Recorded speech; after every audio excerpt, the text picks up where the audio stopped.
ETF index mutual funds నేర్చుకుని stock మార్కెట్లో రాణించాలనుకుంటున్నారా? వెంటనే ఈ నెంబర్కి కాల్ చేయండి.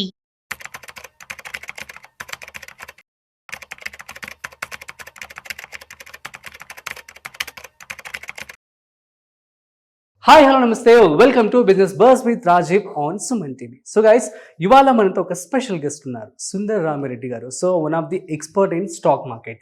సో ఏంటంటే ఇవాళ మనతో స్టాక్ మార్కెట్లో ఏ కంపెనీలో ఇన్వెస్ట్మెంట్ చేస్తే మంచిది ఏంటి అన్నది తన మాటల్లో అడిగి తెలుసుకునే ప్రయత్నం చేద్దాం. So don't skip this video. So hi sir, నమస్తే. నమస్తే సార్. ఎలా ఉన్నారు? Thank you so much sir for coming. మన సబ్స్క్రైబర్స్ కావచ్చు, మా ఆడియన్స్ అందరూ కూడాను ఏదైనా బెస్ట్ ఇన్వెస్ట్మెంట్ ప్లాన్ ఉందా స్టాక్ మార్కెట్లో అని చెప్పి అడుగుతూ ఉన్నారు. సో మీరు ఏం సజెస్ట్ చేస్తారు ప్రజెంట్ ఉన్నటువంటి మార్కెట్ ట్రెండ్ అంటే మీరు ఒక స్టాక్ ఐడియా కోసం అడుగుతున్నారా? Yeah right. సో ఈ పాయింట్ ఆఫ్ టైంలో ఒక మంచి ఐడియా అంటే ఇన్వెస్ట్మెంట్ ఎవరైనా పెట్టాలి అనుకుంటే ట్రాక్ చేసుకోవడం కోసం ఒక ఐడియా అంటే మాత్రం అండ్ ఎస్ఎస్ చంద్ పబ్లికేషన్ అండి. Education sector. SS Chand and publication limited అని అకాడమిక్ లో అందరికి పరిచయం ఉంటుంది. మన degree books, 10th, inter academic books content creator అనమాట వీళ్ళు. అండ్ ఈ స్టాక్ అయితే మనం ఇప్పుడు ఎక్స్ప్లోర్ చేయొచ్చు అండి. మంచి గ్రోత్ లో ఉంది ఇప్పుడు. ఎందుకు ఈ పాయింట్ ఆఫ్ టైంలో అంటే యాక్చువల్గా ఇండియాలో ఎడ్యుకేషన్ సెక్టర్ లో స్టాక్స్ లో పెద్దగా మనీ మేక్ చేయలేమండి. ఎగ్జాక్ట్లీ. హిస్టారికల్ డేటా మనం చెక్ చేసుకుంటే అది one of the worst sector అనమాట ఇన్వెస్ట్మెంట్ పాయింట్ ఆఫ్ వ్యూలో.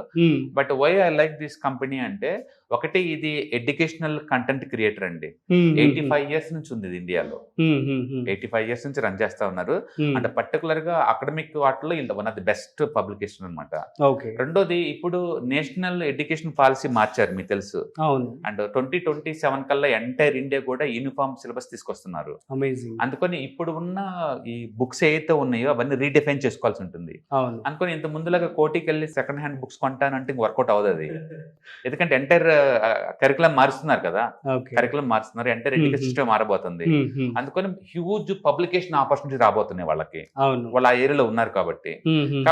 వాళ్ళు నెక్స్ట్ 2027 కల్లా ఎంటైర్ ఇండియాలో ఈ న్యూ ఎడ్యుకేషన్ పాలసీ ఇంప్లిమెంటేషన్ చేయబోతున్నారు కాబట్టి ఈ కంపెనీకి మంచి ఆపర్చునిటీస్ రాబోతున్నాయి అనమాట. సో కంపెనీ అయితే గ్రో అవుతుందని చెప్పి డెఫినెట్లీ గ్రో అవుతుంది. ఎందుకంటే లాస్ట్ 5 years నుంచి వీళ్ళు క్యాష్ ఫ్లో ఆల్మోస్ట్ ఇయర్లీ 100 కోట్లు రెవెన్యూ జనరేట్ చేస్తున్నారండి. అంటే మార్కెట్ క్యాపిటలైజేషన్ మనకి రఫ్ గా 800 కోట్లకి దొరుకుతుంది ఇది. అంటే ఇప్పుడు లైవ్ మార్కెట్ లో 220 రూపీస్ ఉంది ఈచ్ స్టాక్ ప్రైస్. ఇది ఐపీఓకి వచ్చినప్పుడు ఆ టాప్ చూస్తే మనకి 700 దగ్గర నుంచి డ్రాప్ అవుతూ కోవిడ్ అప్పుడు లో అయితే ఆల్మోస్ట్ 40 రూపీస్ దొరికిందండి స్టాక్. మళ్ళీ అప్పటి నుంచి రికవరీ అవుతూ ఇప్పుడు మనకి 220 లైవ్ లో ఉందన్నమాట. అంటే మనం మంత్లీ చార్ట్స్ కనుక చూసుకుంటే ఇది కప్ అండ్ హ్యాండిల్ మేకింగ్ లో ఉంది. ఆ cup and handle pattern target ఎంత అంటే మినిమం ఇప్పుడు ప్యాటర్న్ ఫినిష్ అవ్వాలంటే 330 రూపీస్ మూవ్ అవ్వాలి అది. ఇప్పుడు అది 220 లో ఉంది.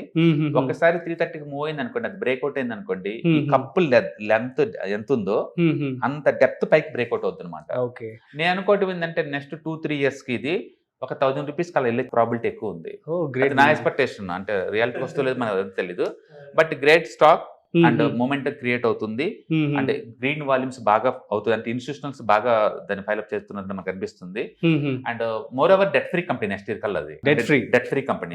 Debt free company and cash flow companies మనం లైక్ చేయొచ్చు వేరే వాళ్ళతో పోల్చుకుంటే. అండ్ ఎబ్డా మార్జిన్ కూడా రఫ్ గా 19% దాకా తీస్తున్నారు వీళ్ళు. So super. సో మనం చెప్తున్నాము ఓకే. సో ఇప్పుడు ఫర్ ఎగ్జాంపుల్ ఆడియన్స్ ఎవరైతే ఇన్వెస్ట్మెంట్ చేయాలనుకుంటున్నారో వాళ్ళు ఏ వెబ్సైట్ కావచ్చు, సో ఎక్కడికి వెళ్ళి చెక్ చేసుకుంటే బెటర్ అని చెప్పంటారు? సో ఏమేమి పారామీటర్స్ వాళ్ళు చెక్ చేసుకోవాల్సి ఉంటుంది? బేసికల్ గా ఏ ఇన్వెస్ట్ అయినా సరే వేరే వాళ్ళు ఇచ్చిన టిప్స్ ని బేస్ గా తీసుకుని ఇన్వెస్ట్మెంట్ చేయొద్దండి. ఎందుకంటే నాకు నచ్చింది మీకు నచ్చలేకపోవచ్చు, మీకు నచ్చింది వేరే వాళ్ళకి నచ్చపోవచ్చు. ముగ్గురికి నచ్చిన ఇన్స్టిట్యూషనల్ రాంగ్ ప్లేస్ లో ఉన్నారనుకోండి, అది ఆ స్టాక్ డ్రాప్ అయ్యే ఛాన్స్ ఉంది. కాబట్టి మీరు రిస్క్ తీసుకుందాం అనుకున్న వాళ్ళు ఒక ఐడియా కోసం మీరు దాన్ని రీచ్ చేయొచ్చు అనమాట. అంటే ఎస్ఎన్ పబ్లికేషన్ చదువుకున్న వాళ్ళందరికీ ఐడియా ఉంటుంది బేసికల్ గా, ఎందుకంటే వాళ్ళ బుక్స్ మనం చదువుతాం కాబట్టి. అంటే మంచి company, 85 years old company. Last 5 years నుంచి ఫండమెంటల్స్ బాగా ఇంప్రూవ్ అవుతున్నాయి. డెఫినెట్ గా 2027 కల్లా ఎంటైర్ ఇండియాలో న్యూ ఎడ్యుకేషన్ పాలసీ ఇంప్లిమెంటేషన్ జరగాల్సిందే. జరిగినప్పుడు అన్ని బుక్స్ మొత్తం రీడిఫైన్ చేస్తారు. నేచురల్ గా వాళ్ళకి హ్యూజ్ ఆపర్చునిటీ రాబోతుంది అనమాట. అండ్ వీళ్ళకైతే కొన్ని 100,000 టైటిల్స్ ఉన్నాయి వేరే కంట్రీలో కూడా వీళ్ళకి. అందుకని రాను ఏంటంటే ఈ స్మార్ట్ లెర్నింగ్ కూడా ఆపర్చునిటీ పెరుగుతున్నాయి కాబట్టి వీళ్ళు 10+2లో కూడా బోల్డ్ అన్ని ఆర్టికల్స్ కావచ్చు, వీళ్ళు కంటెంట్ కావచ్చు నిరంతరం జనరేట్ చేస్తూ ఉంటారు అనమాట. ఈవెన్ ఐఐటీలో కూడా వీళ్ళ బుక్ చాలా పాపులర్ అనమాట ఆ ఏరియాలో. అందుకని మీరు ఒక ఐడియా లాగా తీసుకొని మీరు skinner.in వెబ్సైట్లో కానీ ఏదైనా ఫండమెంటల్ స్కానర్స్ లైక్ మనీ కంట్రోల్లో మీరు చెక్ చేసుకోవచ్చు, ఈటీ వెల్త్ అలాంటి వాటిలో చెక్ చేసుకోవచ్చు, అండ్ skinner.in చెక్ చేసుకోవచ్చు, అండ్ valuepicker.com అలాంటి వాటిలో వెబ్సైట్లో మన గూగుల్కి వెళ్తే బోల్డెన్ వస్తాయి వెబ్సైట్లు. అక్కడికి వెళ్ళి మీరు ఐడియాస్ చెక్ చేసుకోండి. అండ్ ఒక కంపెనీ పిక్ చేసుకునేటప్పుడు డెఫినెట్గా మీరు చూసుకోవాల్సింది ఏంటంటే వాళ్ళు ప్రమోటర్లు ఎవరు, కంపెనీ ఎన్ని సంవత్సరాల నుంచి ఉంది, ఎంత ఎథికల్గా వీళ్ళు ఆపరేట్ చేస్తున్నారు, అంటే క్యాష్ ఫ్లో ఎలా రన్ అవుతుంది, వీళ్ళు నిజంగా మనీ మేక్ చేస్తున్నారా, చేస్తే ఎక్కడెక్కడ నుంచి రిసర్చ్ వస్తున్నాయి, ఇప్పుడు ఇండియాలో ఏ కండిషన్స్కి దీనికి ఫేవర్గా ఉందా లేదా, అంటే ఉంటే నెక్స్ట్ ఎలా స్కేలప్ చేయబోతున్నారు వీళ్ళు, ఇవన్నీ చూసుకోవడం చాలా ఇంపార్టెంట్. ఇది ట్రెడిషనల్ కంపెనీ అండి ఇది, కాకపోతే ఒకసారి ఆల్రెడీ బాగా డ్రాప్ అయ్యి రికవరీ మోడ్లో ఉందన్నమాట. కాబట్టి ప్యాటర్న్ పరంగా చెప్తాం, మేమైతే ఎక్కువసార్లు ఫండమెంటల్ కన్నా కూడా ఎక్కువ టెక్నికల్కి ఇంపార్టెన్స్ ఇస్తాం మేము. అందుకని అది టెక్నికల్గా కప్ అండ్ హ్యాండిల్ మేకింగ్ లో ఉంది మంత్లీ చార్ట్ లో. రెండు క్యాలిక్యులేషన్స్ ఎలా చేయొచ్చు సార్? టెక్నికల్ ఫండా అంటాం మనం, టెక్నో ఫండా అంటాం. అంటే టెక్నికల్ గా ఇన్స్టిట్యూషనల్ కాంటెంట్ ఎవిడెన్స్ ఉండాలి, ఫండమెంటల్ గా అది ఎవ్రీ ఇయర్ ఫండమెంటల్స్ ఇంప్రూవ్ అవుతా పోతున్నారు, అంటే సేల్స్ పెరుగుతూ ఉండాలి, అంటే మార్జిన్స్ పెరుగుతూ ఉండాలి. ఈ కంపెనీ మార్జిన్స్ కూడా గత 5 years లో హైయెస్ట్ మార్జిన్స్ ఉన్నాయండి. రీసెంట్ గా రిజల్ట్స్ డిక్లరేషన్ సూపర్ గా ఉంది, అంటే డెటార్ డేట్స్ తగ్గుతున్నాయి, ఓకే, అండ్ ఇన్వెంటరీ తగ్గుతుంది, అంటే మొత్తానికి అయితే ఫండమెంటల్ గా బాగా తయారవుతుంది అవుతుంది కంపెనీ. సో ఏదేమైనా ఈ కంపెనీ ఇన్వెస్ట్మెంట్ చేస్తే గుడ్ ఫ్యూచర్ ఉంటుందని చెప్పి మీరు, నేను అనుకోవటం కాదండి, మీకు నచ్చితే మీరు ఇన్వెస్ట్ చేసి చెప్తాను అంతవరకే. ఐడియా ఒక ఐడియా, మీకున్న బోల్డెన్ ఐడియాలో ఇది ఒక ఐడియా అనమాట. మీకు నచ్చితే కనుక ఇన్వెస్ట్ చేసుకోండి, అదర్వైజ్ డిస్కస్ చేయండి. బట్ ఒక బెటర్ కంపెనీ తయారు అవుతుంది, జస్ట్ వాచ్ ఇట్ ఎలా ప్రోగ్రెస్ అవుతుంది అనేది. ఫస్ట్ టార్గెట్ 330 దగ్గర కప్ అండ్ హ్యాండిల్ ఫినిష్ అవుతుంది. 330 దాటితే కనుక ఇది ఈజీగా 1000 పోయే ఛాన్స్ ఎక్కువ ఉంటుంది. కాబట్టి ఇప్పుడు 220 దగ్గర ఉంది, and market capitalization almost 780 crores దగ్గర ఉంది. గ్రేట్. సో ఇందాక మీరు చెప్పారు, సో కోవిడ్ టైంలో 40 రూపీస్కి వెళ్ళిపోయింది, ఇప్పుడు మైకెన్ 220కి వచ్చింది. సో మళ్ళీ ఇప్పుడు కోవిడ్ రాబోతుందని చెప్పి అంటూ ఉన్నారు, ఆల్రెడీ వచ్చేసింది కూడాను, అండ్ చాలా మంది కేసెస్ తో కూడా ఉన్నారు. సో మరి ఇది మార్కెట్ వైపు ఎటువంటి ప్రభావం చూపించింది? సో బేసికల్ గా స్టాక్ మార్కెట్ లో ఒక న్యూస్ ఒకసారి ఎఫెక్ట్ అవుతుంది, రెండోసారి అది కేర్ కూడా చేయదు. అందుకని కోవిడ్ అనేది మూడో వేవ్ అండి, రెండోది కూడా కాదు. 2020 అప్పుడు ఆ ఎఫెక్ట్ అయిన వాళ్ళందరికీ ఆ భయం ఉంటుంది గ్యారెంటీగా, ఎందుకంటే 38% డ్రాప్ అవడం అనేది బిగ్గెస్ట్ పాజిటివ్ టైంలో, అంటే చాలా పెయిన్ఫుల్ అది. అండ్ మార్చి మంత్ లో పర్టికులర్ సినిమా చూపించింది. అందుకని స్టాక్ మార్కెట్ లో ఉన్న వాళ్ళు ఎవరైనా సరే, 1 కోటి అలా ఇన్వెస్ట్ చేసిన వాళ్ళు ఎవరైనా సరే 2020 మార్చిని మర్చిపోలేరు ఇంకో 10 years అయినా సరే, ఎందుకంటే అది ఆ కోవిడ్ ఎఫెక్ట్ అంత స్పీడ్ అయింది. అదే టైంలో క్విక్కెస్ట్ రికవర్ అయిన ఇన్సిడెంట్స్ కూడా అదే గుర్తుపెట్టుకోండి. విత్ ఇన్ ద మే కల్లా మళ్ళీ మొత్తం రికవర్ అయిపోయింది కూడా. ఆ సంవత్సరం మార్కెట్ కూడా +16 లో క్లోజ్ అయింది, డిసెంబర్ దాకా ఉన్నోళ్ళు. అంటే మధ్యలో డ్రాప్ అవటం వల్ల లాస్ అవటమే తప్ప, స్టాక్ మార్కెట్ లో ఉన్న బ్యూటీ ఏంటంటే అది ఎంత స్పీడ్ గా పెడితే విత్ ఇన్ 2 years కల్లా అంతే స్పీడ్ తో రివర్స్ అవుతుంది. లాస్ట్ 40 years హిస్టరీ మీరు చూసుకోండి చార్ట్ లో. కాబట్టి షార్ట్ టర్మ్ కోసమని కాదు, మీరు లాంగ్ టర్మ్ కనుక ఆలోచిస్తే స్టాక్ మార్కెట్ లో ఎప్పుడు కూడా బెటర్ అనమాట.